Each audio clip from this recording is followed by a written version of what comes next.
Olá, boa tarde a todos. Eu sou Rodrigo Lopes, do marketing da Danfoss, e gostaria de dar as boas-vindas ao webinar Água Gelada, Balanceamento Hidrônico e Medidores de Energia Térmica, com Guilherme Torres. Esperamos que este tema possa fortalecer a aprendizagem e conhecimento de todos os nossos espectadores e agradecemos pela sua presença. Vamos compartilhar agora algumas informações úteis para incrementar a sua experiência. A visualização que verão a seguir pode estar situada em posições diferentes na sua tela, mas compartilharemos a função de cada uma. No lado esquerdo superior, você verá as webcams dos nossos apresentadores. Logo abaixo, está disponível o campo para você enviar as suas perguntas, e em seguida temos informações adicionais sobre o tema e, em alguns casos, links para downloads de materiais. Centralizado, você verá a apresentação. Você poderá deslizar aumentando ou reduzindo esse campo. À direita estão disponíveis as informações dos nossos palestrantes. Você poderá entrar em contato com eles no e-mail que está disponível ou agendar uma reunião com o time de vendas enviando um e-mail. Também estão disponíveis os tópicos para você compartilhar este webinar em suas redes sociais e se inscrever em nossa newsletter. Na parte inferior da sua tela, você poderá personalizar a sua experiência. Também estão disponíveis os tópicos de reação, a pesquisa de satisfação e o certificado. Avisos gerais. Pedimos que, ao finalizar o webinar, respondam à nossa pesquisa de satisfação, que estará visível em sua tela. A sua opinião é muito importante para nós. E não se esqueçam também de fazer o download do seu certificado de participação ao finalizar este webinar. Agora eu passo a palavra ao Guilherme para que ele possa seguir com a apresentação. Agora é contigo, Guilherme.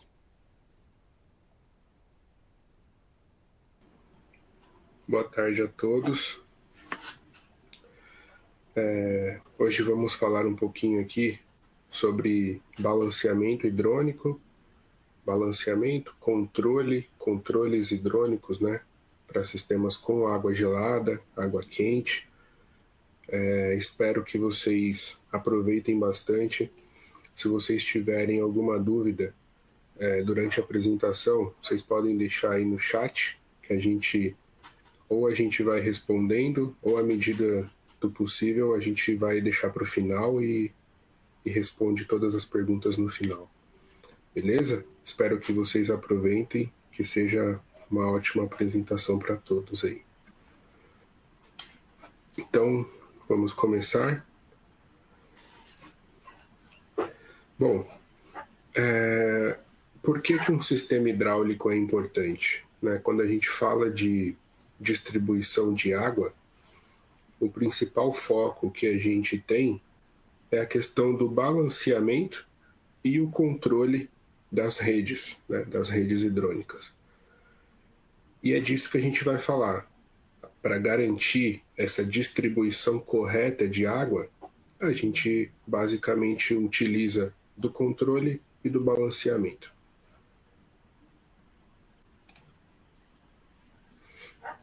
Então vamos falar um pouquinho a princípio do balanceamento. Basicamente, o balanceamento hidrônico ele serve para garantir a distribuição da água. Então a gente tem aqui nesse slide uma definição bem básica, porém bem assertiva do que é um balanceamento hidrônico, né?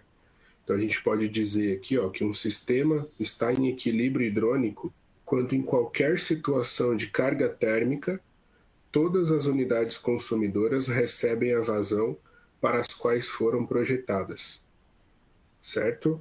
Traduzindo o que está aqui, é que independente se eu tenho cargas térmicas totais ou cargas térmicas parciais, cada fan coil, cada unidade de troca de calor tem que receber a quantidade de água adequada para a qual ela foi projetada, quantidade de água correta, certo? Mais uma vez, para quê? Para garantir a capacidade do sistema em qualquer situação de carga térmica, um controle preciso de temperatura e uma boa eficiência do sistema, né? Basicamente, essa é a função do balanceamento. E garantir o balanceamento é um procedimento padrão de sistemas de HVAC.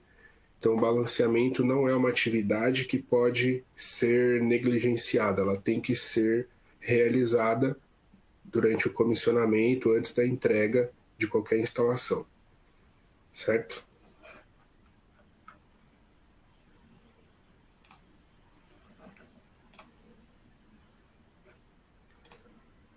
Só para a gente poder ter uma noção do que é, uma noção mais prática, né, mais didática do que é o balanceamento hidrônico, aqui a gente tem uma imagem com um sistema, está representando o sistema, essa mangueira, torneira, né, uma bomba, está representando um sistema com 4 consumidores de água. Então reparem que o primeiro consumidor, o que está mais próximo da bomba, ele tem mais pressão disponível na linha, portanto a vazão dele é maior. Então vocês podem ver no gráfico que a vazão dele está mais alta. Já o último, como tem uma pressão disponível menor, eu gastei pressão durante a linha e ele tem uma pressão disponível menor, a vazão nele é uma vazão menor, né? Deixa eu ver como que eu faço para pegar o pointer aqui. Vocês estão vendo aqui minha tela? Estão, né? Então vocês podem ver que a gente tem uma vazão maior e uma vazão menor. E nenhum deles atinge a vazão de projeto, né? Isso é um sistema sem balanceamento. Então, qual que é a primeira coisa que a gente faz num sistema sem balanceamento? A gente coloca válvulas de balanceamento estático, que são válvulas que vão gerar perda de pressão na linha. Basicamente, essas válvulas, a gente, no ponto onde eu tenho mais pressão disponível, ela vai estar mais estrangulada. No ponto onde eu tenho menos pressão disponível, ela vai estar menos estrangulada, vai estar mais aberta, certo? Então, basicamente é isso. Eu venho regulando todas as válvulas da linha de acordo com a queda de pressão que eu quero e garanto uma vazão nominal em todos os pontos. Esse é o primeiro modelo de balanceamento que, claro, tem os seus problemas, mas já resolveu muitos problemas de uma má distribuição de água, né?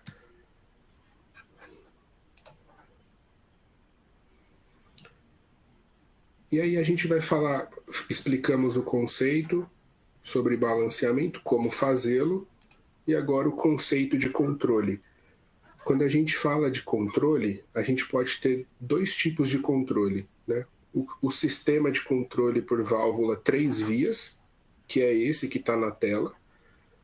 E como que ele funciona? Ele tem uma válvula de 3 vias, e essa unidade aqui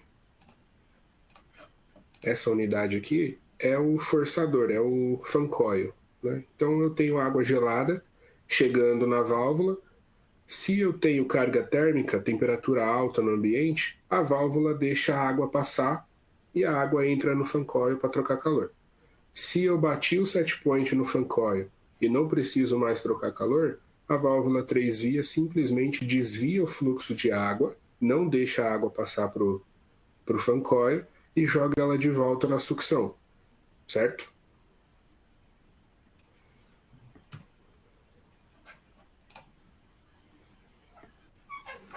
E na prática, um diagrama de sistema 3 vias, como que ele funciona? Como eu tenho a vazão nominal da bomba sempre, ou a vazão nominal do fan coil sempre constante, ora ele está passando pelo fan coil, ora está passando pelo bypass, minha bomba ela não varia. Para sistema de 3 vias, a bomba não varia, a bomba é velocidade constante. Então, conforme a gente já tinha visto, cada ramal, cada fan coil precisa do seu balanceamento. Vocês conseguem enxergar aqui a válvula de balanceamento em cada fan coil. Para quê? Para que o primeiro não receba mais água do que o último. E eu também preciso de uma válvula de balanceamento na linha do bypass. Conforme vocês podem ver, essa segunda válvula de balanceamento. Por quê? Por que essa válvula de balanceamento na linha do bypass? Porque quando eu não estou trocando calor no fan coil e a válvula está desviando o fluxo de água, esse trecho de tubo do bypass teria muito menos perda de carga do que o fan coil. Então essa válvula que eu coloco no bypass é para simular a mesma perda de carga que eu tenho no fan coil. Porque senão, se na hora que eu jogar para o bypass eu não tivesse essa válvula, passaria muito mais água por esse ramal quando ele estivesse no bypass. Porque a perda de carga no bypass é muito menor do que no fan coil. Então o sistema de 3 vias funciona mais ou menos dessa maneira. A válvula 3 vias para fazer o desvio da água, válvula de balanceamento na entrada do fan coil e válvula de balanceamento no bypass, certo? E bomba sempre constante, bomba 100% do tempo na rotação nominal dela, beleza? Qual é a outra forma de controle que a gente pode ter? Uma válvula de 2 vias, que é essa que vocês podem ver aqui. Nessa válvula, nesse sistema, né, com a válvula de 2 vias, eu tenho o forçador aqui, o fan coil, da mesma maneira. Porém, quando eu começo a bater, quando eu chego próximo do set point ou bato o set point do ambiente, essa válvula fecha e não deixa mais passar água na linha. Consequentemente, o que acontece se essa válvula fechar? Imaginem que eu tenho vários fan coils e as válvulas 2 vias começam a fechar. A pressão na linha, a pressão antes da válvula, vai começar a aumentar. Porque eu estou fechando, eu não estou mais desviando, como no sistema 3 vias, certo? E como essa pressão começa a aumentar, com sistemas 2 vias, você precisa utilizar velocidade variável na bomba. Ou seja, você precisa variar a rotação da bomba. Para que, na hora que essa pressão começar a subir, você diminui a rotação da bomba para manter a pressão sempre constante. E isso é até uma vantagem em relação ao sistema de 3 vias, porque você vai estar economizando energia quando você estiver com fan coils desligados, você vai estar economizando energia na bomba, certo? Se essa válvula está fechada, eu posso diminuir a rotação da bomba e economizar energia para manter a pressão ali, mas sempre no patamar adequado, né? Não preciso da pressão alta com essa válvula fechada. E essa é uma das grandes vantagens quando a gente compara o sistema de 3 vias com o sistema 2 vias. Ele tem um inversor de frequência, é um pouco mais complexo a automação, mas nada muito complexo. Porém, você tem um ganho muito grande de consumo, de economia de energia, por causa do inversor na bomba. Então, ó, um sistema de 2 vias fica mais ou menos dessa maneira aqui. Vocês podem ver, ó, a bomba variável, eu tenho os mesmos 3 fan coils, e na entrada de cada fan coil eu tenho a válvula de balanceamento, certo? Para quê? Para que o primeiro fan coil não receba mais água do que o último. E aqui na saída do fan coil a válvula de controle. Essa arquitetura que está desenhada aqui, não necessariamente precisa estar uma válvula antes, outra válvula depois. Não existe uma regra, né? Existem diversos projetos onde tem as 2 válvulas antes do fan coil, as 2 válvulas depois do fan coil. Isso vai do projetista, não tem certo e errado. E aí vocês podem se perguntar, beleza, eu vario a pressão na bomba. Vario a rotação da bomba para manter a pressão constante na linha, né? Vario a rotação da bomba. Aqui, no último fan coil, no fan coil mais distante da bomba, a gente bota um sensor de medição de ΔP, um sensor de pressão, diferencial de pressão. Para quê? Para que a bomba varie a rotação em função do último fan coil, do mais distante, do mais crítico. Por quê? Se eu conseguir garantir a pressão mínima no último fan coil, quer dizer que nos outros fan coils eu também vou garantir a pressão mínima. E aí eu vou garantir um fluxo de água em todos os outros fan coils. O último é o mais crítico, é o que mais tem perda de carga. Então por isso que esse sensor de pressão fica sempre no fan coil mais crítico.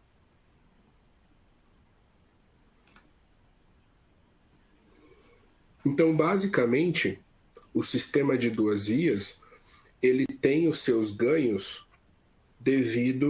seus ganhos de energia, de economia de energia, né? Devido a você poder variar a rotação da bomba, né? Então a gente tem basicamente aqui um exemplo de como ficaria um sistema de duas vias com 4 forçadores.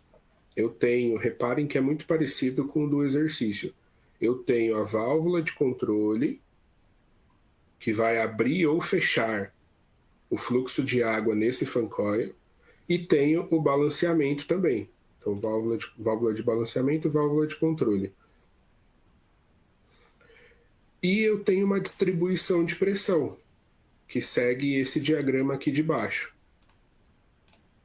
Que quer dizer o quê? No primeiro fan coil, eu teria mais pressão disponível do que no último. Por isso que as minhas válvulas vão ser ajustadas. Essa válvula vai estar mais fechada do que a última. E aí, o que pode acontecer? A gente vai fazer uma pequena simulação aqui do que pode acontecer se eu fechar 2 fan coils. Imagina que esses 2 ambientes centrais aqui, os 2 ambientes do meio, chegaram no set point e a válvula de controle cortou o fluxo de água. Mesmo com variação de pressão na bomba e tal, o que pode acontecer? Variação de vazão na bomba, né? Eu posso ter agora uma nova distribuição de pressão na minha linha. Reparem que, se a gente pensar, é até um pouco lógico que isso aconteça, certo? Eu fecho, imagina que eu tenho os 4 fan coils, fechei 2. Aqueles 2 que ficaram abertos, eu vou ter uma pressão maior na linha, para distribuir só entre 2 agora, certo? E o que isso pode me causar, né? Basicamente, essa é a simulação. Se eu tenho, mesmo com balanceamento estático, se eu fechar um dos pontos, os outros pontos que ficaram abertos, devido à pressão ter aumentado, eles vão acabar deixando passar mais água. Ou seja, eu estou aumentando o fluxo de água nos meus fan coils que ficaram abertos. E aí isso começa a ser cada vez mais representativo se eu, ao invés de fechar 1, fechar 2, fechar 3, deixar só 1 aberto, né? Toda aquela pressão da linha concentrada só num fan coil. Então minha sobrevasão, a gente chama isso daqui de sobrevasão, vai ser muito grande naquele fan coil que ficou aberto, mesmo com balanceamento estático. Por que isso acontece? Porque mesmo com balanceamento, né? Porque o balanceamento ele é feito quando a gente está fazendo comissionamento com carga completa, né?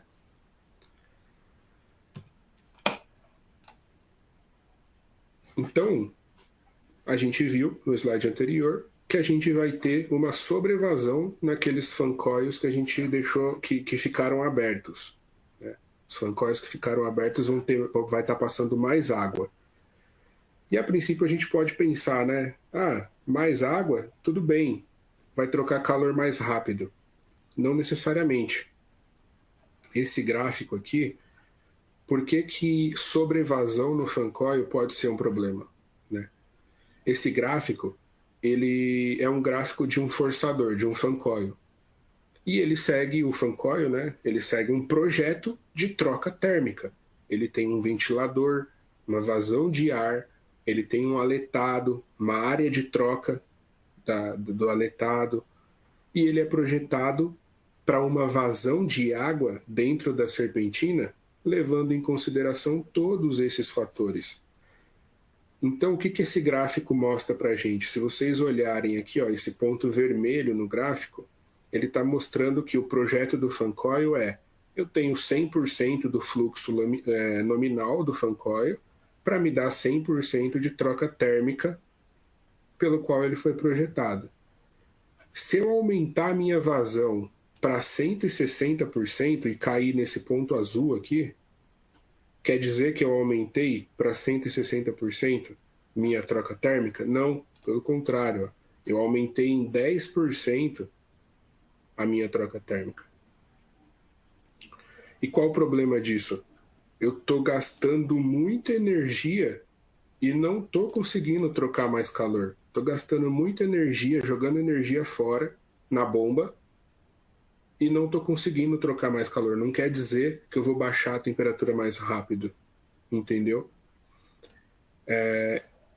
Isso é o problema visto de dentro do fan coil. E qual o problema? Se eu estou jogando mais água e não estou conseguindo trocar mais calor, o fluido está passando pela serpentina do fan coil e está saindo ainda gelado. Você não está respeitando o ΔT, a variação de temperatura que o fluido deveria ter, o glicol, né, deveria ter, entre a entrada do fan coil e a saída do fan coil. E aí você vai estar retornando com água gelada para o chiller. Essa é a famosa síndrome do baixo ΔT. Existem outras coisas que podem causar a síndrome do baixo ΔT, mas sobrevasão é uma delas. Então a sobrevasão no fan coil pode me causar síndrome do baixo ΔT porque eu não consigo trocar todo esse calor que a água que o glicol tem disponível dentro da serpentina. E se a gente olhar do lado do chiller, o chiller vai estar recebendo essa água mais gelada do que deveria. Então, se a gente fizer uma comparação bem básica, aqui eu trouxe uma comparação bem simples de um chiller que deveria dar um delta de 7 graus, né? Ele recebe a água 12 e gera a água 5.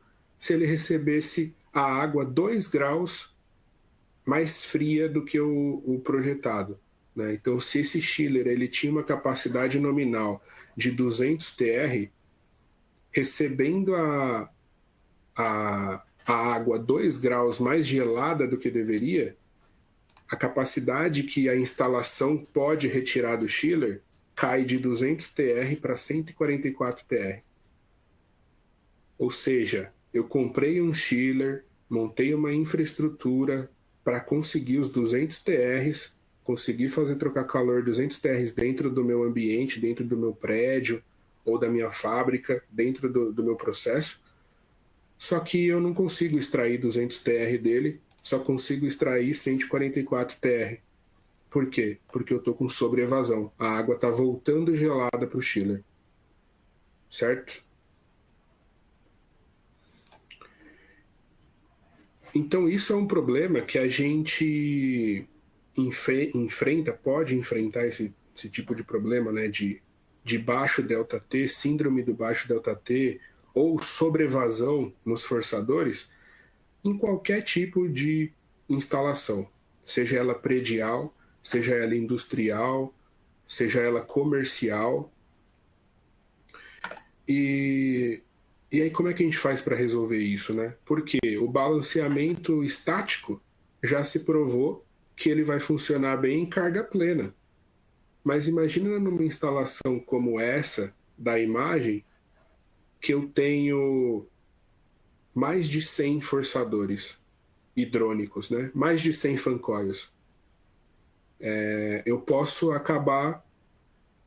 Eu posso não, com certeza eu vou ter em diversos períodos do dia uma parte da instalação aberta, outra parte da instalação fechada.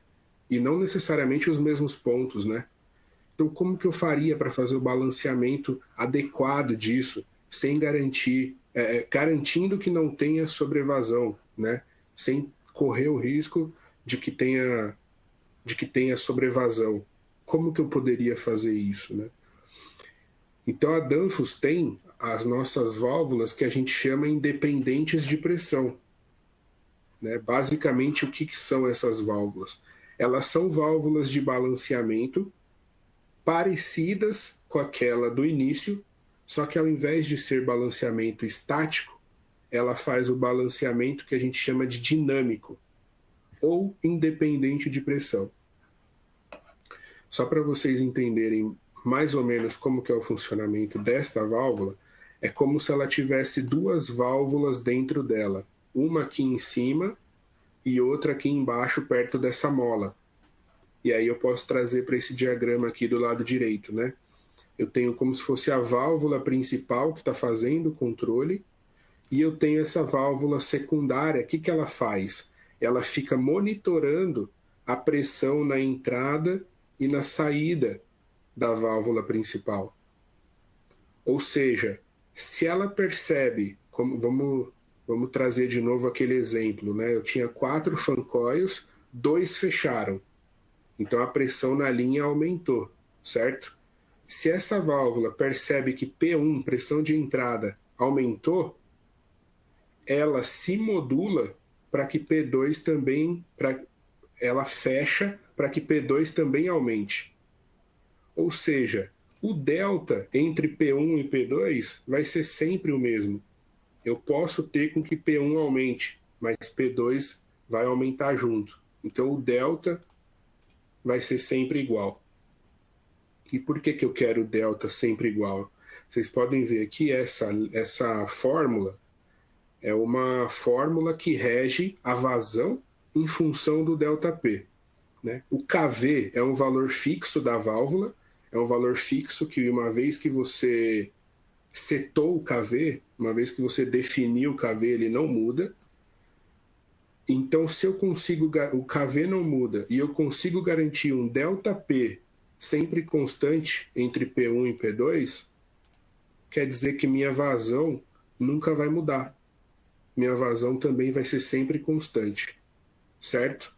Ou seja, essa válvula, gente, é uma válvula de balanceamento que consegue se modular mecanicamente. Tudo isso que eu estou falando é mecânico, tá? Não estou falando nada de elétrico, atuador, nada por enquanto. Tudo isso é mecânico. Ela consegue se modular mecanicamente para garantir esse delta sempre constante, certo?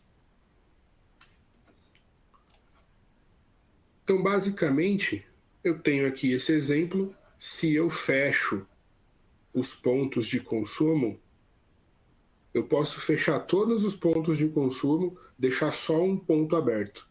Ela vai conseguir se modular e manter a vazão daqueles pontos que ficaram abertos, manter a vazão constante. Ou seja, eu elimino o meu problema de colocar mais vazão do que deveria naquele fan coil, certo? E elimino esse problema do baixo ΔT, de não conseguir aproveitar o chiller e esse tipo de coisa, certo?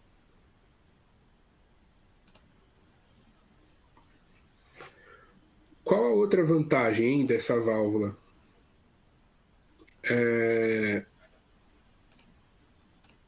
Como vocês podem ver na imagem,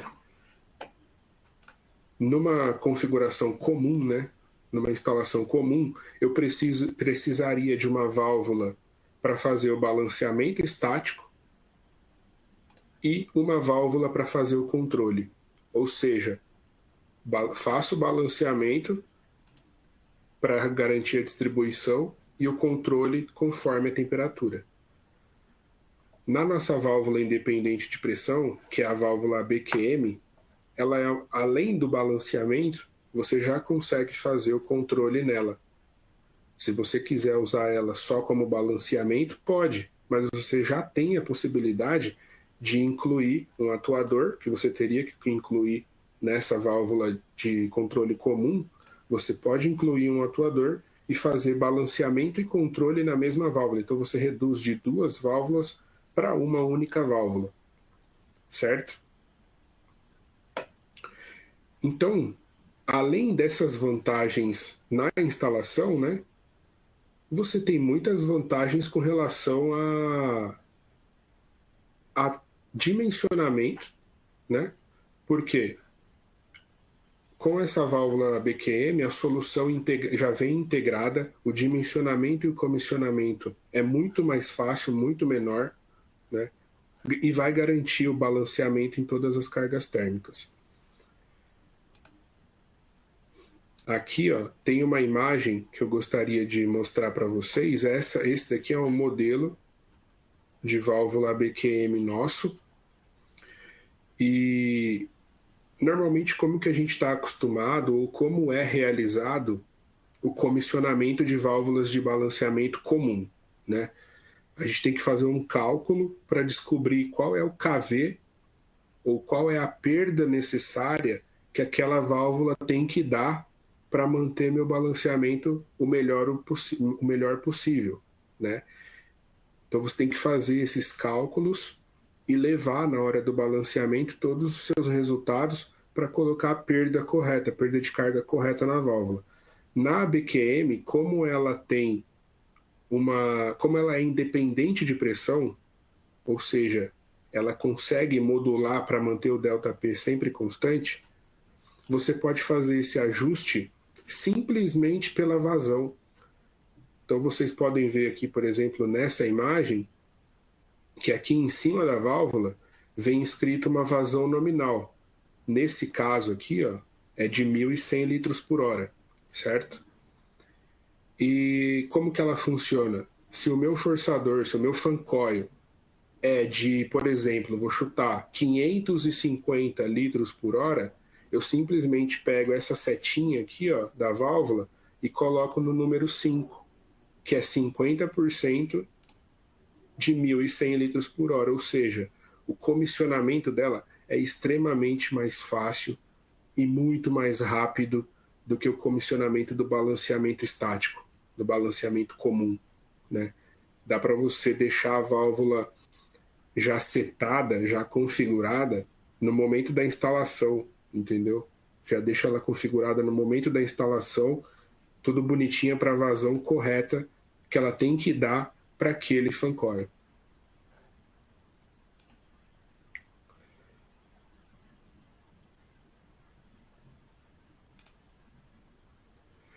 Aqui, ó, eu trouxe só uma imagem do catálogo da BQM, né? Só para vocês verem como que ela é simples de dimensionar. Você simplesmente entra no catálogo com a vazão que você vai precisar e seleciona a válvula que você vai precisar, pega o código e já tem a válvula que você vai precisar através da vazão. Não precisa fazer a conta de perda de pressão dela, não precisa fazer a conta do KV dela, não precisa ficar lá no forro na hora do comissionamento gastando um tempão para ficar acertando o KV da válvula, a perda da válvula para comissionar. Aqui é bem mais simples.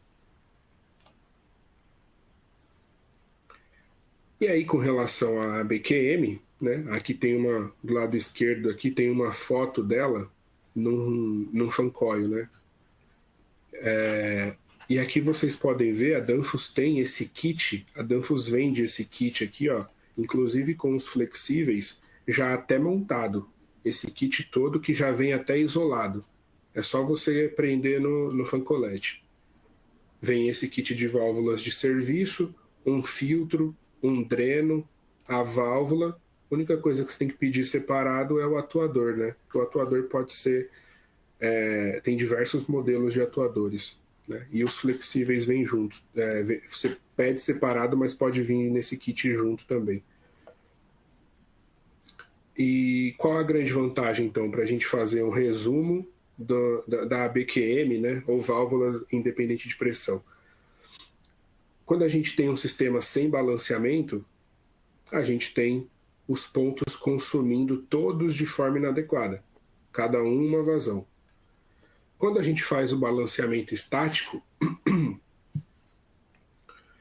a gente garante que todos vão consumir a mesma vazão, porém só quando todos estiverem funcionando.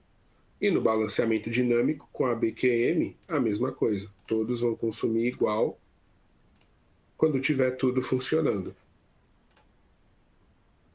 Só que Na carga parcial, ou seja, se eu começar a fechar alguns pontos, o balanceamento estático começa a sofrer e eu começo a ter sobrevasão em alguns pontos, subvasão em outros pontos. E já com a ABQM, não, mesmo que eu feche os pontos de consumo, aqueles que ficaram abertos vão manter a vazão de projeto, a vazão correspondente necessária. Aqui nessa tabela eu trago algumas vantagens de comparações, né, entre, eu não vou passar por todas, senão a gente vai gastar muito tempo aqui, mas algumas vantagens e as comparações entre, aqui esse primeiro aqui, é a válvula de 3 vias com balanceamento manual, né, balanceamento estático, válvula de 2 vias com balanceamento estático e a ABQM.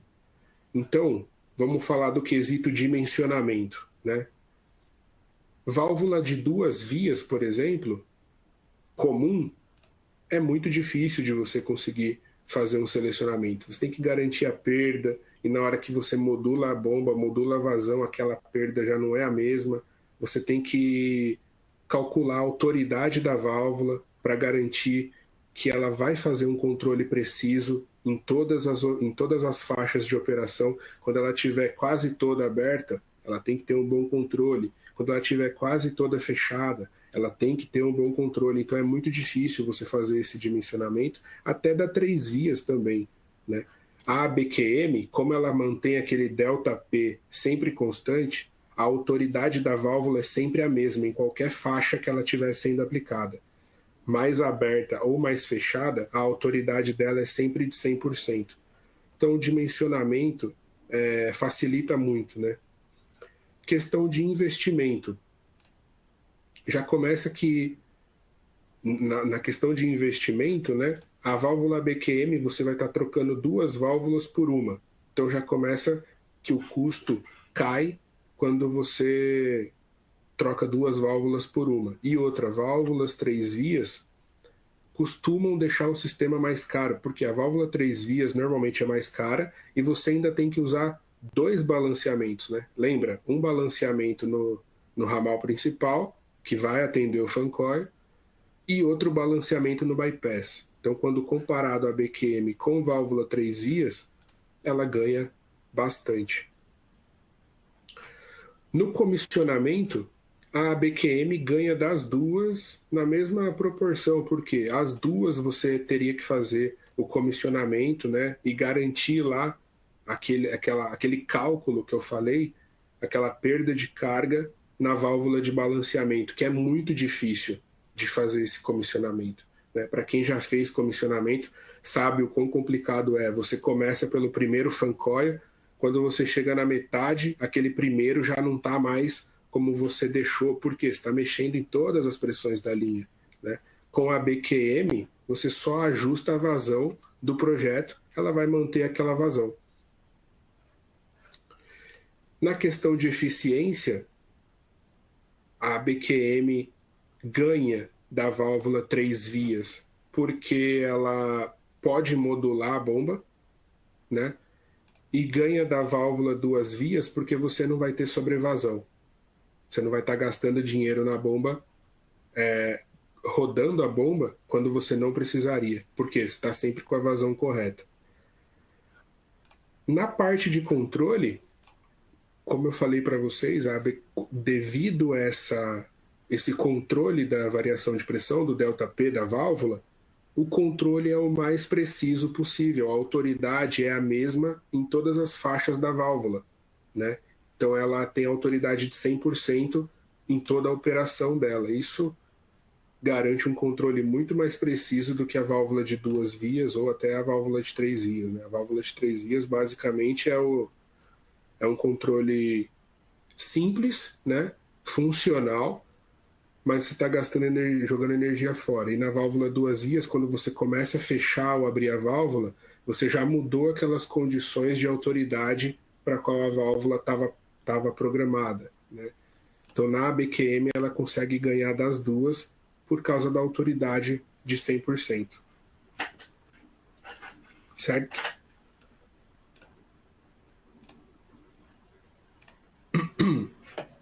Aqui, a gente trouxe um estudo de caso. A gente tem alguns dados desse estudo de caso, né? Mais ou menos, isso aqui foi fora do Brasil, não foi aqui no Brasil. Mais ou menos 1 megawatt de capacidade de refrigeração, 4 salas de preparo e armazenamento de carne e peixe, né? Aqui tem algumas temperaturas, a bomba, qual bomba que era. Esse estudo de caso foi feito pela Danfoss fora do Brasil e foi feito um comparativo. O cliente chegou na Danfoss pedindo um sistema de 3 vias. Olha, me orça as válvulas para um sistema de 3 vias, né? Com atuador, válvula, tudo certinho. E aí a Danfoss mostrou um estudo trocando a válvula de 3 vias por uma válvula ABQM, 2 vias com inversor na bomba, né? Então, basicamente, esse era o sistema, ó, um sistema de 3 vias. Aqui, ó, aquele balanceamento que eu falei no bypass, né? Trocou por um sistema de 2 vias com ABQM, né? E aí conseguiu, na estimativa, você teria um custo de consumo da bomba de 100 mil kWh por ano, e com a BQM esse custo foi reduzido para 37 mil kWh por ano, né? Como eu disse, falta dados para a gente poder entender melhor sobre esse estudo, que foi um case, né, publicado internamente dentro da Danfoss, mas já dá para você ter um comparativo de que um sistema 2 vias pode ser muito mais atrativo de forma de eficiência energética, né, do que um sistema de 3 vias. Né? Então aqui, ó, os cálculos foram feitos pelo Design Center da Danfoss, né? É um centro de suporte que a Danfoss tem fora do Brasil.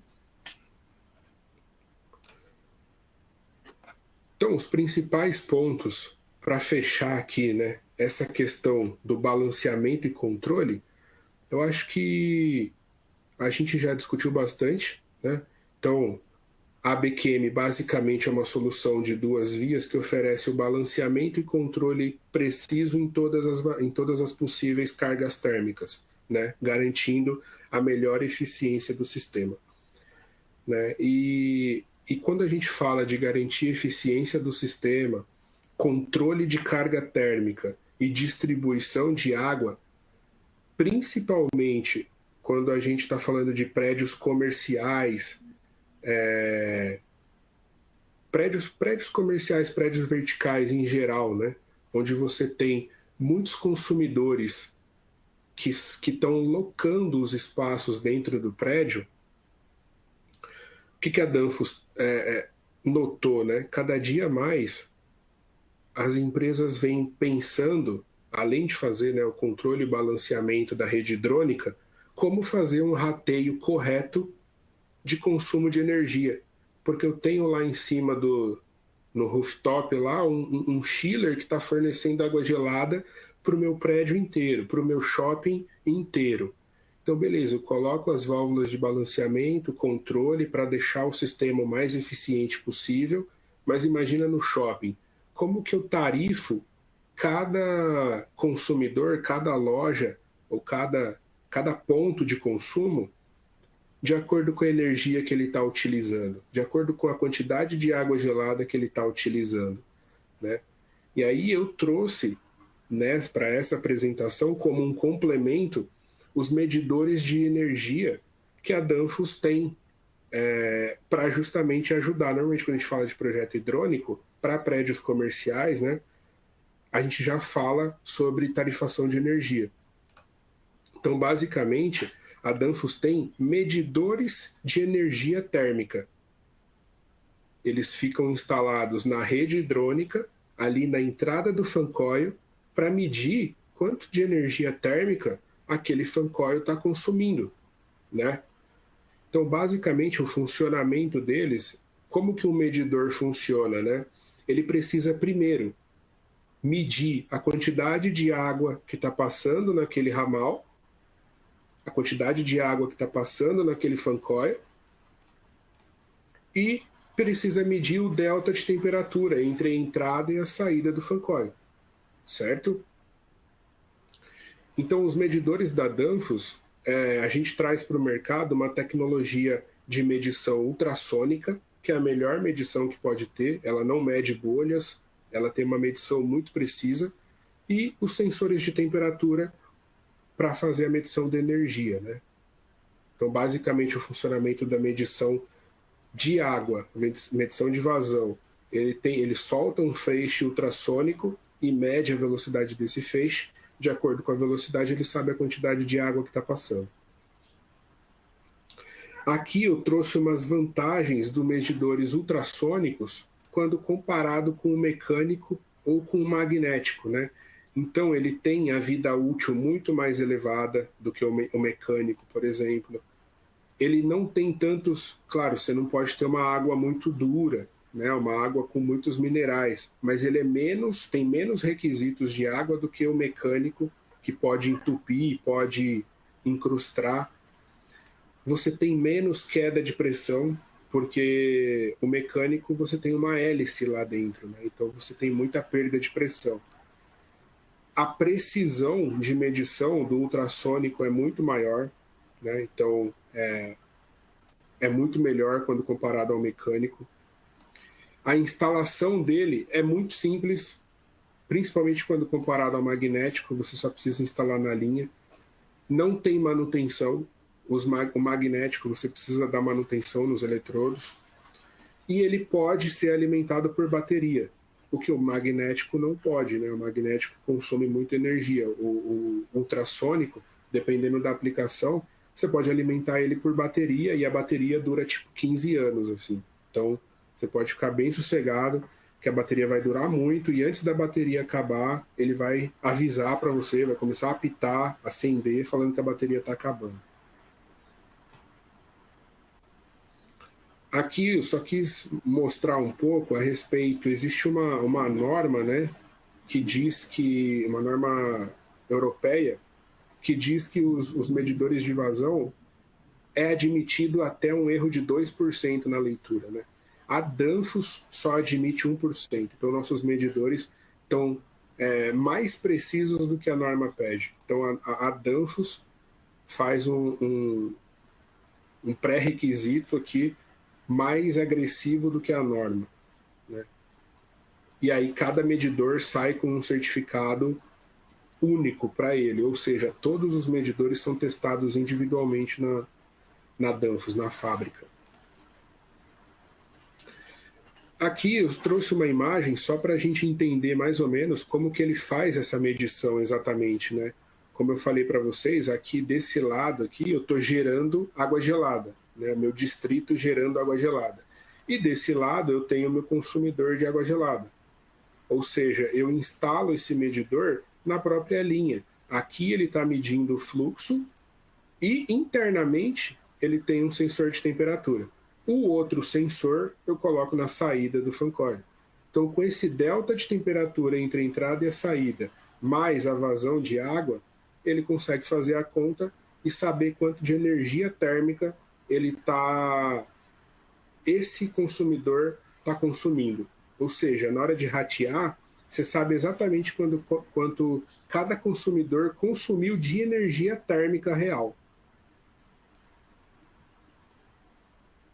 Aqui é só uma imagem falando que a gente pode usar ele, né, até em edifícios multifamiliares ou em rede de aquecimento distrital ou indústrias, né? E aqui uma gama completa, mais para vocês terem uma ideia dos tipos de medidores que a gente tem, né? Basicamente, a gente tem medidores que vão desde DN15 até DN1200, que são usados para rede de saneamento e essas coisas, né? São bitolas extremamente grandes, né? Então, basicamente, a gente tem medidores de energia para qualquer fluxo, para várias unidades de energia, um range de vazão muito grande. A gente tem medidores de energia que podem ter comunicação Modbus. Se você tem um BMS e quer tirar esse dado de consumo de energia direto para o BMS, tem medidores com Modbus. A gente tem medidores que não tem Modbus, ele é como se fosse um hidrômetro, e aí todo mês o cara passa alguém lendo o acumulado de energia e faz o rateio. Existem diversas variações. Aqui está mostrando o range de novo, né? Só mais dividido entre os medidores, mas basicamente são os mesmos. E aqui, por último, uma imagem mais organizadinha aqui, mais detalhada de como são os nossos medidores, né? Então, basicamente, temos aí um range grande de medição de energia, de medidores de energia para atender diversos tipos de clientes, né? Como eu falei, prédios comerciais a gente já instalou, shoppings, a gente já fez projetos com data centers, onde o cara precisa medir a energia dos fan coils para tarifar corretamente. Ele tem um data center que tem diversos clientes, né? Então ele tarifa o consumo de energia do ar-condicionado através de medidores de energia. Então tem uma boa aplicação aí. E basicamente é isso, gente. Acho que cobrimos tudo o que eu gostaria de ter falado, toda a parte de balanceamento, controle, a importância disso, né? A vantagem, as vantagens do balanceamento dinâmico em cima do balanceamento estático, né? As vantagens da válvula ABQM em cima das válvulas de balanceamento estático e do nosso portfólio de medição de energia, né? Não sei se vocês ficaram com alguma dúvida, se alguém quer fazer alguma pergunta ou alguma coisa, se algum comentário, vocês podem ficar à vontade. O Cláudio, não sei, Cláudio, se tem alguma... Cláudio vai me ajudar aqui com as perguntas agora. Vocês têm alguma pergunta interessante? Boa tarde, Guilherme. Primeiramente, parabéns pela apresentação. Então, temos algumas perguntas, sim. Vamos lá. A primeira é: as válvulas ABQM conseguem trabalhar com propileno e etileno glicol? Sim, conseguem trabalhar com etileno e propileno glicol. Até 50% de propileno ou etileno glicol. Uhum. Tá. Temos uma outra aqui. Existe algum problema para as válvulas e atuadores das ABQM trabalharem em temperaturas abaixo de 0 graus? Não tem nenhum problema. Esse range de válvula está preparado para trabalhar até menos 10 graus, né? O que acontece? Quando você trabalha em temperaturas negativas, abaixo de 0, você pode ter um congelamento da haste da válvula, isso para qualquer válvula, tá? Qualquer válvula de controle, não só da Danfoss, né? Você pode ter um congelamento da válvula, da haste da válvula, né?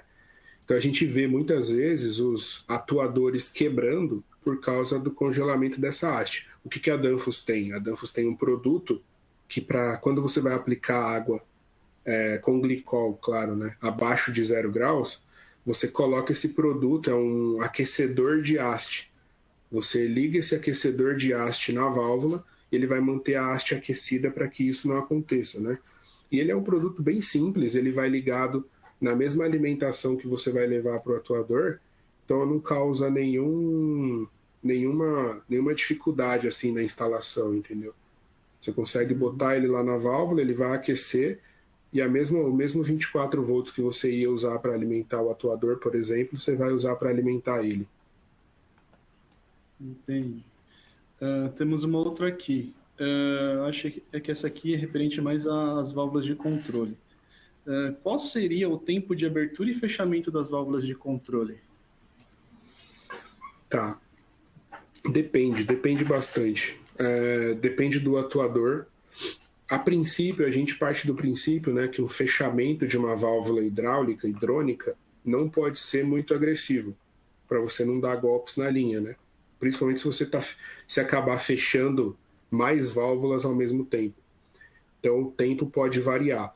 Algumas válvulas, as mais rápidas, elas vão levar, deixa eu fazer uma conta, ela leva 3, ela fecha 3 milímetros, leva 3 segundos para fechar 1 milímetro, ou seja, a válvula, algumas válvulas ABQM têm um curso de 4 milímetros, ela levaria 12 segundos, né?